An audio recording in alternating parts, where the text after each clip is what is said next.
అదరగొట్టే కారం రంగు రుచి ఆచి కారం పొడి. తగిన బస్సులు లేక ప్రయాణికులు ఇబ్బందులు అలా ఉంటే ఎలాగో అలా ప్రైవేటు వాహనాల్లో తిరిగి ప్రయాణమై వారి బాధలు మరోలా ఉన్నాయి. వారు భారీ ట్రాఫిక్ జామ్ లో ఇరుక్కుపోయారు. మేడారం నుంచి తాడ్వాయి మేరకు 14 కిలోమీటర్ల మేర ట్రాఫిక్ జామ్ ఏర్పడింది. దీనిపై మరింత సమాచారం మా వరంగల్ ప్రతినిధి శ్రీకాంత్ అందిస్తారు. సమ్మక్క సారలమ్మ జాతరలో వాహనదారులు మొత్తం తీవ్ర ఇక్కట్లు పడుతున్నటువంటి పరిస్థితి కనిపిస్తుంది. ఇప్పటికే అమ్మవార్లను దర్శనం చేసుకున్నటువంటి భక్తులు వారి వాహనాల్లో వెళ్తున్నటువంటి క్రమంలో మొత్తం తీవ్ర ఇబ్బందులు ఎదుర్కొంటారు. ప్రస్తుతానికి మనం చూస్తున్న వెహికల్స్ కూడా మేడారం నుంచి మిగతా ప్రాంతాలకు వెళ్ళేటువంటి రహదారి ఈ ప్రాంతంలో సుమారుగా 10 కిలోమీటర్ల పైగా అయితే ట్రాఫిక్ పూర్తిగా నిలిచిపోయినటువంటి పరిస్థితి కనిపిస్తుంది. వీరంతా కూడా దాదాపు ఒక 3 గంటల నుంచి కూడా ట్రాఫిక్లో ఇరుక్కుపోయి ఇప్పుడిప్పుడే కాస్త బయటకు వెళ్తున్నటువంటి పరిస్థితి కనిపిస్తుంది. ఇప్పటికే ట్రాఫిక్ సంబంధించినటువంటి పోలీసులు వీటిని కంట్రోల్ చేస్తున్నా కూడా ఎక్కువ సంఖ్యలో వాహనాలు అయితే ఇక్కడికి వస్తున్న పరిస్థితి నేపథ్యంలో వీరు వాహనాలు మాత్రం ఇందులో ఇరుక్కున్నట్టు పరిస్థితి కనిపిస్తుంది. ఇది మరొక రూట్లో అంటే ఇటు నుంచి వెళ్ళేటువంటి వాహనాలు మేడారం, అదేవిధంగా కాల్వపల్లి, పసరా మీదుగా అయితే వెళ్ళేటువంటి వాహనాలు ఉంటాయి. ఇవి చూసుకోవచ్చు, వరుసగా 3 వరుసలుగా వస్తున్నాయి. అన్నీ కూడా వన్ వే ట్రాఫిక్ను అయితే ఏర్పాటు చేశారు. ఏర్పాటు చేసిన నేపథ్యంలో వీరు ఉన్నారు. కొంతమంది ఏంటంటే ట్రాఫిక్ ఎంత టైం పడుతుంది మీరు బయటకు వచ్చి? చాలా టైం పడుతుందండి, చాలా టైం పడుతుంది. గంటన్నర పట్టింది ఇక్కడ నుంచి.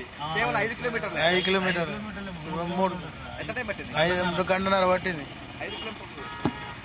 ఎస్, చూసుకోవచ్చు, వాహనదారులు కూడా చెప్తున్నారు కేవలం 5 కిలోమీటర్ల పరిధి రావడానికే సుమారుగా గంటన్నర సమయం పడుతుంది. ట్రాఫిక్ మొత్తం పూర్తిగా నిలిచిపోయినటువంటి పరిస్థితి. ఒక్కసారి ఇటువైపు కూడా మనం గమనించవచ్చు. ఇవన్నీ కూడా వెహికల్స్కి ఎక్కడెక్కడ స్టక్ అవుతున్నాయి. పోలీసులు వాటిని కంట్రోల్ చేసే పనిలో నిమగ్నం అవుతున్నారు. ఎందుకంటే మేడారం సమ్మక్క సారలమ్మ జాతరలో కీలకమైనటువంటి ఘట్టాలు సారలమ్మ రావడం, చిలకల గట్ట నుంచి సమ్మక్క గద్దెలపై ప్రతిష్ఠించారు. ఈ క్రమంలో అమ్మవార్లను దర్శనం చేసుకునేందుకు వీరు 2-3 రోజుల పాటు ఇక్కడ ఉన్న తర్వాతకి అమ్మలకు మొక్కులు అప్పజెప్పిన తర్వాతకి ఇంటికి తిరుముఖం పడుతూ ఉంటారు. కాబట్టి వీరు వెళ్ళేటువంటి క్రమంలో పూర్తిగా ట్రాఫిక్ జామ్ అయితే ఏర్పడిన పరిస్థితి కనిపిస్తుంది. వీరు అన్ని ట్రాఫిక్ను కంట్రోల్ చేసేందుకు పోలీసులు కూడా నిమగ్నమై కూడా ఎక్కడికక్కడ వెహికల్స్ అయితే పంపిస్తున్న పరిస్థితి కనిపిస్తుంది. సుమారుగా ఆ శివారు నుంచి ఇక్కడ చూసుకోవచ్చు, ఇవన్నీ కూడా నిలిచిపోయాయి వాహనాలు. ఎందుకంటే వెళ్ళేటువంటి వాహనాలు ఇటువైపు పసరా మీదుగా వెళ్లాల్సి ఉంటుంది.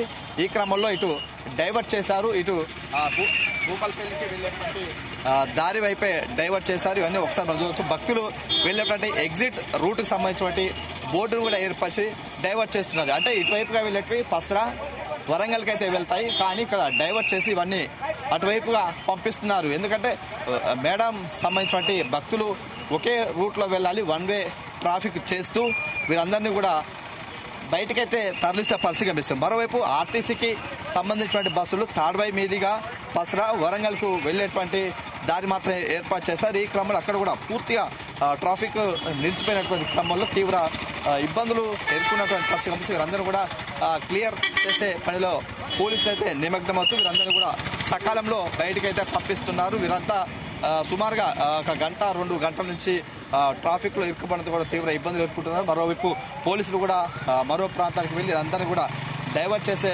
ప్రయత్నం అయితే ప్రస్తుతానికైతే కొనసాగుతున్నాయి. ఒకసారి మరోవైపు ఒకవేళ ట్రాఫిక్ సమస్య కనుక ఏర్పడితే సుమారు 10 నుంచి 20 కిలోమీటర్ల మేర వాహనాలు అయితే ఎక్కడికక్కడ నిలిచిపోతాయి. దీనిపై పోలీసులు ఇప్పటికే ఒక రూట్ మ్యాప్ను అయితే విడుదల చేస్తారు. ప్రధానంగా ప్రైవేటు వాహనాలకు సంబంధించి పసరా మీదుగా అయితే మేడారం రావటం, అదేవిధంగా మేడారం సంబంధించి బయకపేట, భూపాలపల్లి మీదుగా పరకాల నుంచి డైవర్షన్ అయితే పెట్టారు. మరోవైపు ఆర్టీసీ బస్సులకు సంబంధించి తాడ్వాయి మీదుగా లోపలికి రావటం, అదేవిధంగా ఆర్టీసీ బస్సు నుంచి నేరుగా తాడ్వాయి, పసరా మీదుగా వెళ్లేందుకైతే ఒక ప్రత్యేకమైనటువంటి వన్ వే రూట్ని అయితే ఏర్పాటు చేసే పరిస్థితి కనిపిస్తుంది. ప్రస్తుతానికైతే వెహికల్స్ అయితే సుమారుగా 10 కిలోమీటర్ల నిలిచిపోయాయి. అదేవిధంగా 5 కిలోమీటర్ల పరిధి రావడానికి సుమారుగా గంటల సమయం పడుతుంది. మిగతా సంబంధించినటువంటి ఇంటికి చేరుకునేందుకు చాలా సమయం పడుతున్న నేపథ్యంలో చిన్నపిల్లలు అయితే వృద్ధులు కూడా కాస్త ఇబ్బందులు పడుతున్నటువంటి పరిస్థితి కనిపిస్తుంది. ఓటు స్టూడియో. మేడారం సమ్మక్క సారలమ్మ జాతరలో వాహనదారులు మొత్తం తీవ్ర ఇక్కట్లు. అదరగొట్టే కారం రంగు రుచి ఆచి కారం పొడి.